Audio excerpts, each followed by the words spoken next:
Hey,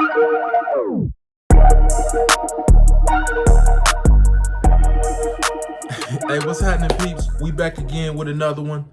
I appreciate y'all tuning in to today's episode.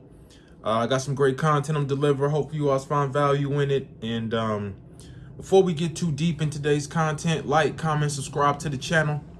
Tell a friend to tell a friend. I appreciate all the feedback I've been getting. Keep it coming. Let me know what you want to hear more of, because I want to deliver more of what you want to hear. And so today, what I want to talk about is AI, right? It's happening, right? And I want to talk about 4 ways that it's going to impact the job market for job applicants. And then I want to give you kind of 4 ways to stay ahead of it, right? And so you need to start getting ready for it if you're not getting ready for it, because it's happening at a rapid pace. You know, it's technology is not the future, it's now.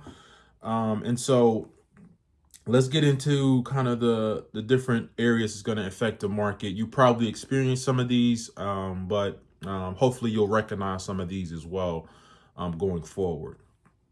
The first way is, I think most people know this, but I just want to make sure we highlight it, right? It's automated resume screening, right? Nowadays, you apply for a job, there's not actually a human being that's first that's looking at your resume. A lot of companies there, right? They have used different software systems to scan your resume and try to find the candidates within that pool of applicants, the top candidates as well. And so, you know, it is really important that you understand that when you're writing your resume, because this isn't a human being looking at your resume. This is actually technology scanning your resume, trying to determine of the pool of candidates, who's the top candidate that want to be interviewed and actually get to a human, right? Or get to an actual person to actually speak and actually have a dialogue or conversation there as well, right?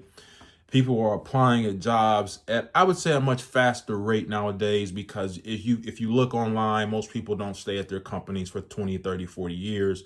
A lot of people were changing jobs within a couple years, 2 to 3, 5 years, 10 years. But it's very rare nowadays, or it's becoming more rare, that you see someone work at an organization for 20, 30 years there as well. So there's a lot of job movement, and there needs to be a way for the recruiters who are reviewing all the applicants to try to hopefully make their life easier. And so they are using automated, resume screening to try to filter out the good candidates versus the bad or lower quality candidates as well. So that's the first way. The second way is there are companies that are doing AI driven interviews, right? That is something where, they may have you do an interview virtual, right? And it's different from when you're actually just on a camera on a Zoom or something like that, a Teams. This is where you're actually just doing a video interview. They're asking you, there's a system that pops up a question, and then they record you, and you have 1 minute and 30 seconds or whatever time to respond, right? And so you want to be aware of that, because they are looking at, they're using AI technology to look at your body language, your vocabulary, other cues, speech patterns, to see if you are a qualified candidate, right? And so they want to see if you feel comfortable on camera, right? Because that's gonna translate whether you're uncomfortable in front of people on camera or in a room giving a presentation to people as well. And so this is something that it is happening. It's still not something where a human is actually assessing that initially. There is an algorithm that runs the data, assesses your interview, and kind of spits out different information and what they're able to take away from the actual interview that you conducted as well. And so you want to make sure that you are aware of that, because it is something that is happening. So if you're interviewing for a job and they tell you it's a virtual interview, it's not going to be a human, and you pop up and you hop on the camera and you see that there's a video that is going to run or of a question, and then they give you time to respond. That's actually what's happening, right? They're letting you give a response over several different questions that they ask, and then they're using AI technology in the background to give them kind of a summary of what they were able to take from that interview as well. So again, always make sure you put your best foot forward, but just be aware of that. That's be sensitive to that when you're doing those interviews there as well, right?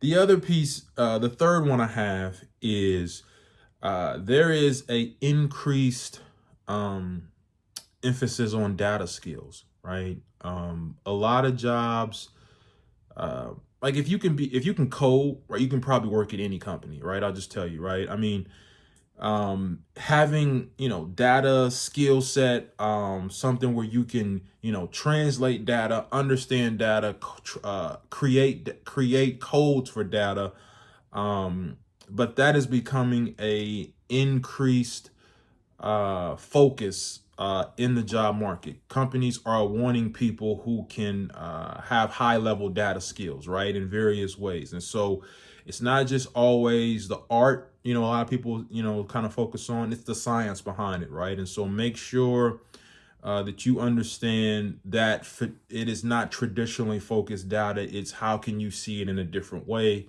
But it's definitely impacting the market there as well. Like I said, if you look at most jobs, if they're not sales or marketing, and those probably maybe even require something, or HR, anything like that, we're living in a data driven society, and there's going to be a more increased emphasis going forward on being able to have data skills for various reasons as well. So that's the third way I've got.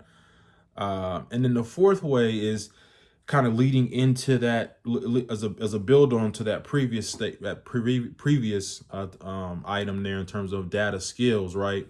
There is an increasing rise of AI specific roles, right? And so the more that you're able to learn about AI,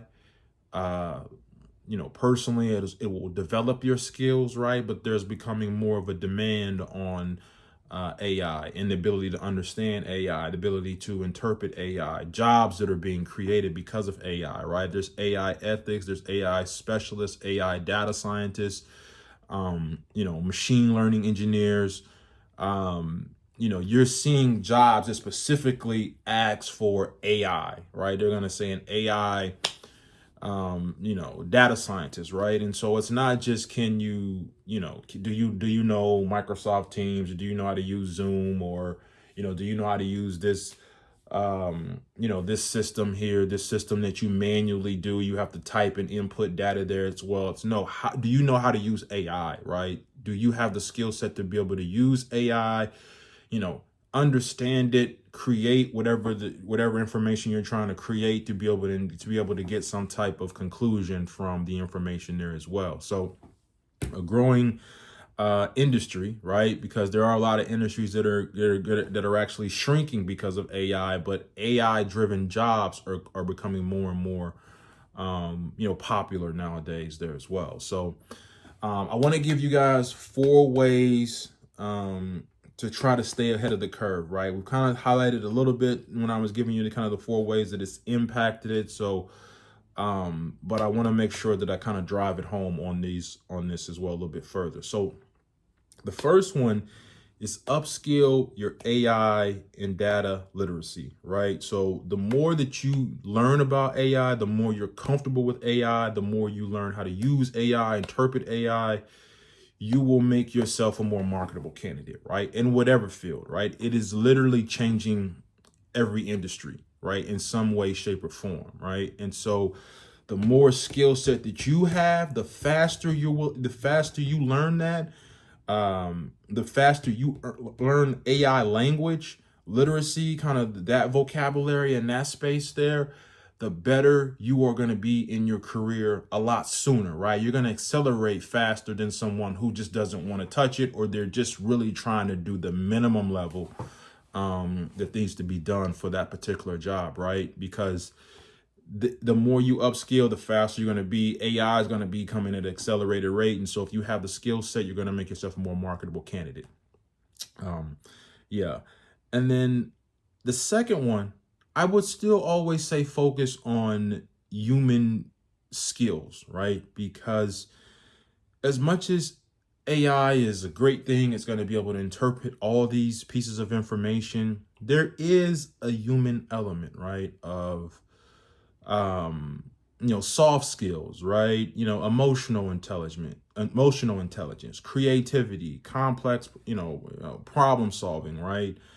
These are some things that I would say AI still struggles with. Being a human, being able to speak to an audience there, compassion. Again, AI doesn't have it's not a human, right? And so there are certain components of just human communication, being able to understand emotion, that you have as an advantage. So develop those skills, your critical thinking skills as well. These are all things that will make you a high quality candidate. And if you couple it with the first one, you're going to become an ideal, a top tier top candidate.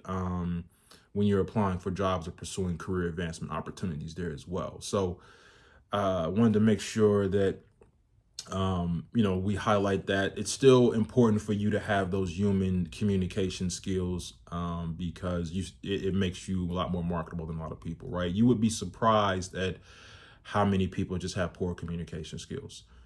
The third one I have is just adapt to ATS optimization, right? And optimization, I'm sorry. And that's applicant tracking systems, right? And so when you're applying for those jobs, when I talked about how they're doing that AI resume screening, make sure that you are tailoring your resume to some degree, or as much as needed for the job that you're applying for, right? Because that system AI is looking for keywords in your resume, right? You can go online and before you look for, before you submit your application, you can put in different systems and they'll tell you the keywords that you should have in your resume. And so make sure you're inputting those keywords to kind of push yourself to the top, if possible there. Also just have a good resume, make sure you're putting your resume in a proper form, grammar, all that stuff there as well. But make sure that you are using those keywords there. Don't try to do anything that's too complicated. Make sure you're speaking to the level of the job that you're applying for. But there are keywords that whatever job it is, whether it's executive or an entry level, that those screening systems are looking for. So, that's the third one I have. And the last one here is just continue to stay updated on industry trends. Follow the news of what's going on in that particular field. Relevant publications. Attend webinars, workshops, anything on AI in your field, so you understand how it's going to impact your field, how it's impacting your field now, and how it's planning to impact it in the future there as well. And it puts you in a situation where you're a forward-thinking candidate, right? You're not just thinking about, hey, this is what I can do now. You're thinking about, this is what I can help you go towards, is where I think the industry is headed, right? And that's what an employer is looking for. Not just someone who can just do the job. They want to know someone who can help build the future there as well. And so, staying updated on trends, understanding how AI is going to affect your field, your industry, and even outside of your industry, right? If there are different industries that interact with your industry, understanding how that's going to impact that industry as well, right? Information is power if you get it correctly there as well. So have some different forms or places that you can kind of gain information. Stay in touch with your peers. That's something I always talk about, staying network and connecting. I dropped a video on that previously, so please go back and check that in terms of how to network. But always be forward thinking, and always looking for more information in your industry there as well, because it's always evolving, right? And so those were the ones that I had, right? I wanted to share with you all today. I talked about 4 ways that it's impacting the actual job market for job applicants. And then I dropped 4 ways for you to stay ahead of the curve and make yourself a more marketable candidate.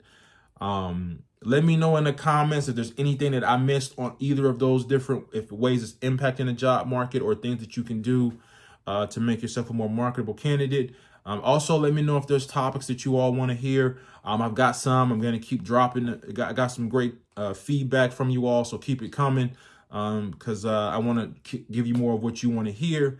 And I appreciate y'all tuning in today's episode. As always, if I'm lit and you lit, then we lit. So stay lit. I'm out.